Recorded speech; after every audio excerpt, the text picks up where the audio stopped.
अस्सलाम वालेकुम। आज की वीडियो में हम करेंगे एक्सरसाइज 5B। ये है जी mathematics book 1D1 7th edition जो न्यू एडिशन है उस एक्सरसाइज है ये, और इसका हम करेंगे जी क्वेश्चन नंबर 15 और क्वेश्चन नंबर 16 करेंगे। इससे जो पिछले क्वेश्चन है पहले करवा चुकी हूँ, उसका लिंक मैं डिस्क्रिप्शन में दे दूँगी, आप वहाँ से देख लीजिएगा। और अगर अभी तक आपने मेरा चैनल सब्सक्राइब नहीं किया तो उसको सब्सक्राइब कर दीजिए और बेल आइकन को लास्ट में प्रेस कर दीजिएगा ताकि आपको न्यू आने वाली वीडियोज़ के बारे में पता चल सके।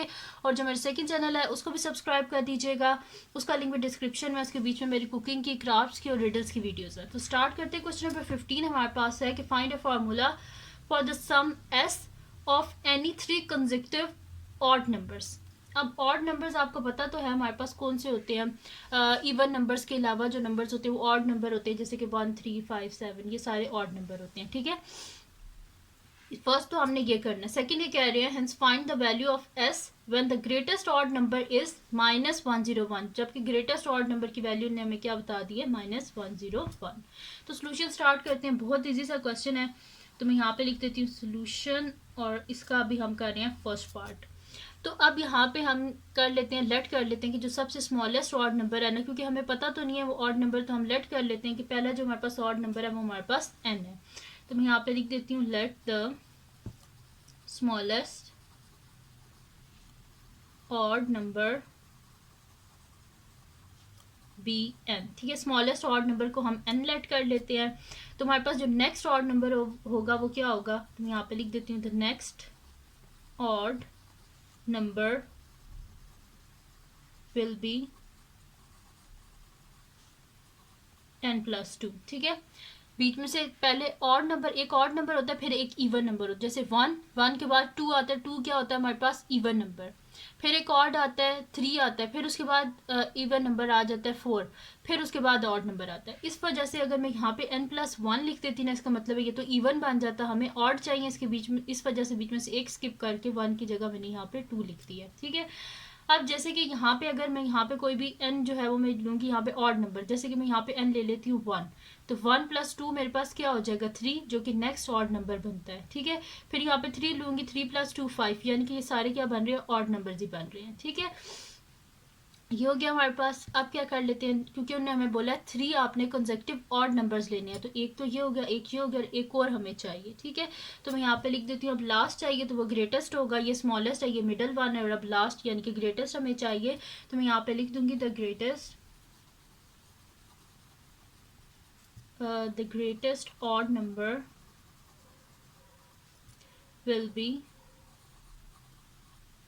हमारे पास क्या हो जाएगा, इसमें 2 को ऐड कर देते हैं, तो n+2+2। ठीक है, तो n+2+2 क्या हो जाएगा 4, यानी कि ये हमारे पास क्या आ गया, इसका ग्रेटेस्ट ऑड नंबर आ गया। अब इन्हें क्या बोला था हमें करना क्या, हमने find a formula for the sum. Sum क्या होता है, सबको ऐड कर देना, तो ऐड करके हमने इसका फार्मूला फाइंड आउट करना है सम का। तो मैं यहाँ पे लिख दूंगी s इज इक्वल टू, सबको ऐड कर दें, n+2 + n+4। ठीक है, जिन सबको ऐड कर देंगे तो मेरे पास हो जाएगा n+n+2+n+4।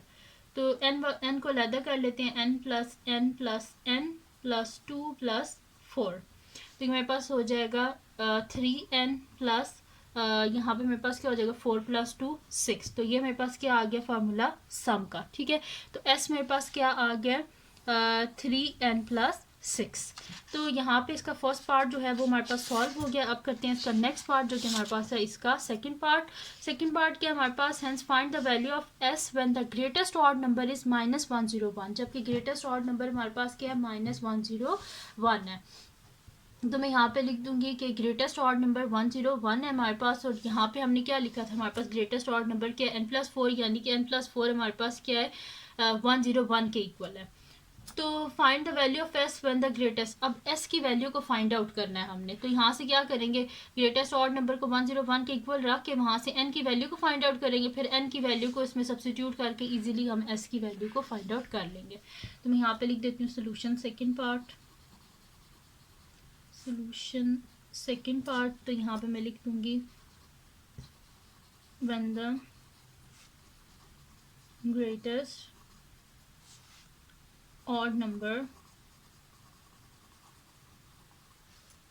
इज -101, तो हमारे पास क्या हो जाएगा n+4 is equals to -101। n is equals to -101 -4, तो ये क्या हो जाएगा, n इज इक्वल्स टू -101 और -4 क्या हो जाएगा, माइनस माइनस प्लस 10, यहाँ पे मेरे पास क्या हो जाएगा 5 और साथ में माइनस का साइन। ठीक है, तो ये n की वैल्यू हमारे पास आ गई। तो अब हाईएस्ट हमारे पास क्या आई थी, सॉरी जो सम आया, सम का फार्मूला हमने क्या फाइंड आउट किया था, s is equals to 3n+6, तो यहाँ पे लिख देते हैं s is equals to 3n+6, तो s is equals to 3n की जगह लिख देंगे -105 + 6। अब यहाँ पे मेरे पास क्या आ जाएगा, 3 5 ज़ा 15, 5 1 कैरी, 3 0 ज़ा 0, ये 1 नीचे आ गया, और 3 1 ज़ा 3, -315 + 6। तो 315 में से 6 को माइनस करें तो पीछे क्या बचेगा हमारे पास, -309।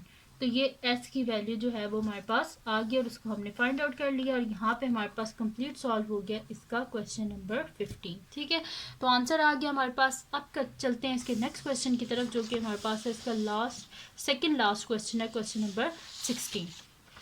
तो क्वेश्चन नंबर 16 को भी हम सॉल्व कर लेते हैं। क्वेश्चन नंबर 16 है जी हमारे पास कि find a formula for the total cost $t of C pens at $d each and E pencils at F cents each। अब यहाँ पे आप एक चीज़ देखें, बाकी सब डॉलर्स में गिवन है, सेंट्स जो F है वो सेंट्स में गिवन है। तो जो सेंट होता है वो कितने डॉलर्स के इक्वल होता है, 1/100 ऑफ डॉलर जो होता है ना वो इक्वल्स टू 1 सेंट होता है। तो ये चीज़ आपने जहन में रखनी है, वरना आपकी मिस्टेक हो जाएगी।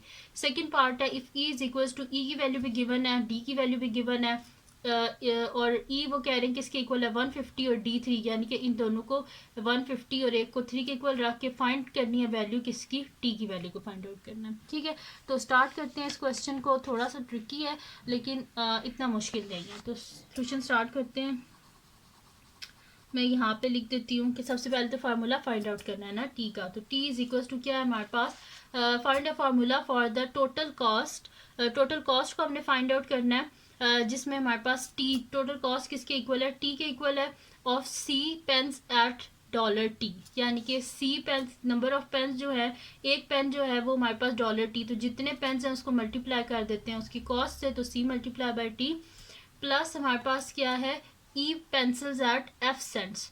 अब पेंसिल्स किस में है हमारे पास, ई पेंसिल्स यानी कि नंबर ऑफ पेंसिल्स उन्हें ई से डिफाइन किया हुआ है, और F सेंट्स ईच, सेंट्स है यानी कि डॉलर्स में नहीं है, तो सेंट जो होता है, डॉलर जो होता है वो हमारे पास 1 जो सेंट होता है ना वो इक्वल होता है 1/100 ऑफ डॉलर। ठीक है, तो यहाँ पे मैं लिख दूंगी कि ई मल्टीप्लाई बाय F/100। ये 100 मैंने इस वजह से लिया क्योंकि ये सारा डॉलर में है, तो हमने इसे डॉलर में ही करना है, और $1 जो होता है, 1 सेंट जो होता है ना वो 1/100 ऑफ डॉलर के इक्वल होता है। ठीक है, ये मैंने यहाँ पे लिख दिया। तो यहाँ पे हमारे पास आ गया है जी कि T is equals to CD plus EF divided by 100। तो ये T जो है ये हमने फाइंड आउट कर लिया इसका फॉर्मूला। सेकेंड पार्ट है कि अगर E इसके इक्वल है, D इसके इक्वल है, तो फाइंड आउट करें T की वैल्यू, यानी कि C और D की वैल्यू को यहाँ पे हम सब्स्टिट्यूट कर देंगे, और हमने फिर करना क्या है यहाँ पे कि ई और डी की वैल्यू को हमने यहाँ पे सब्स्टिट्यूट करना है, और यहाँ से टी की वैल्यू को हमने क्या करना है, फाइंड आउट करना है। ठीक है, तो यहाँ पे मैं लिख देती हूँ सोल्यूशन। अब सेकंड पार्ट स्टार्ट करते हैं, तो मैं यहाँ पे लिख देती हूँ सोल्यूशन सेकंड पार्ट। तो अब यहाँ पे क्या है, इसको नेक्स्ट शीट पे करते हैं ताकि फिर ये एक ही शीट पे पूरा आ जाए। ठीक है, तो अब करना क्या हमने कि ई किसके इक्वल है हमारे पास, E is equals to -145 C divided by 4 minus C, जबकि ई को किसके इक्वल उन्हें हमें बताया, ई 150 के इक्वल है। तो यहाँ पे लिख देती हूँ when E is equals to 150, तो ई की जगह लिख दें 150, तो मैं यहाँ पे लिख देती हूँ 150 is equals to -145 C divided by 4 minus C. 150 को मल्टीप्लाई कर देते हैं 4 माइनस सी से, तो 150 into 4 minus C is equals to -145 C. तो 150 को मल्टीप्लाई कर दें 4 से, तो 4 0 0, 4 5 20, 0 2 कैरी, 4 1 4 5 6, 600 minus 150 C is equals to, यहाँ पे मेरे पास क्या आ जाएगा, -145 सी। अब हम क्या कर देते हैं, सी वाली वैल्यूज़ को अलहदा कर देते हैं, तो 600 इज इक्वल्स टू -145 सी, और ये यहाँ पे आके हो जाएगा +150 सी। तो 600 इज इक्वल्स टू 150 में से 145 को माइनस करें, पीछे क्या बचेगा 5 सी। तो हमें सी का आंसर चाहिए, बोथ साइड पे 5 से डिवाइड कर दें। तो हमारे पास क्या होता है 5 1 ज़ा 5, यहाँ पे हो गया हमारे पास 1 कैरी, 5 2 ज़ा 10 120, ठीक है। तो 5 1 ज़ा 5 और 5 120 ज़ा 600 और यहाँ पे 1 ज़ा, तो सी क्या आ गया मेरे पास 120। अब ई की वैल्यू भी हमारे पास गिवन है, डी की वैल्यू भी गिवन है, सी की हमने फाइंड आउट कर लिया। अब लास्ट क्या हमारे पास रह गया एफ। एफ की वैल्यू का हमने फाइंड आउट करना है, तो एफ की वैल्यू का हम किधर से फाइंड आउट करेंगे, जो डी में गिवन है इधर से, ठीक है। तो मैं यहाँ पे लिख देती हूँ कि हमारे पास क्या है, डी इज इक्वल्स टू है एफ प्लस 5 डिवाइडेड बाई 50 और यहाँ पे डी की वैल्यू क्या गिवन है 3। तो मैं यहाँ पे लिख देती हूँ when D is equals to 3, तो 3 is equals to F plus 5 divided by 50, 50 को इधर मल्टीप्लाई कर देते हैं, 3 multiply by 50 is equals to F plus 5। तो यहाँ पे क्या हो जाएगा 3 0 0 3 5 सा 15 is equals to F plus 5। तो ये मेरे पास हो जाएगा F is equals to 150 minus 5, यानी कि एफ मेरे पास क्या हो जाएगा यहाँ पे 145। तो अब हमारे पास सब की वैल्यूज़ आ गई हैं। सी की वैल्यू ई की वैल्यू 150 है, डी की वैल्यू 3 है, सी की वैल्यू 120 है, एफ की वैल्यू 145 है।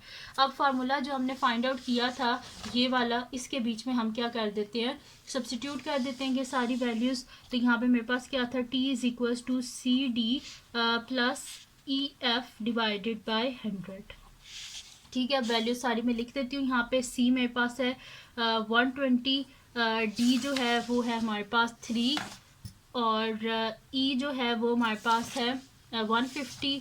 तो यहाँ पे मैं लिख देती हूँ 150 और एफ जो है वो हमारे पास है 145 डिवाइडेड बाय 100।